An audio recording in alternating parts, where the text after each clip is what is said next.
if he saw a Pharisee, basically we would call it malpractice. Mm. What do the people expect from you?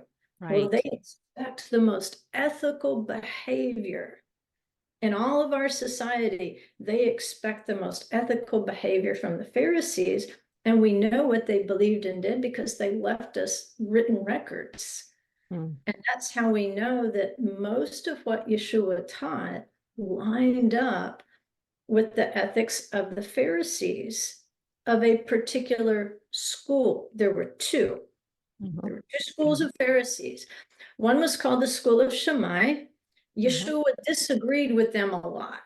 And the textual evidence we have is that these were the ones during Yeshua's lifetime who would have probably been referred to as Pharisees because they were very strict. We can only see in the records that Yeshua agreed with them on the issue of divorce.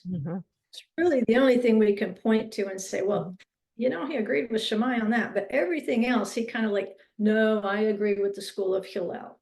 And these guys are just, their lifetimes are just slightly before Yeshua's. So they left a deep impact, so much so that they formed, like, I guess you would say, the Harvard and the Yale of Pharisees.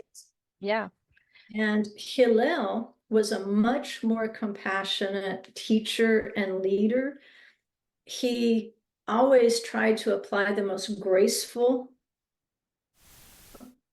method of living out the word of God. What's most important to know about Hillel, the great thing about Hillel is, I've actually got this little book. We know that eventually the school of Hillel prevailed. They didn't always in history, but eventually they prevailed. And after the destruction of the temple, their writings evolved into something we call the Mishnah. And it's great historical records of how things were done back then.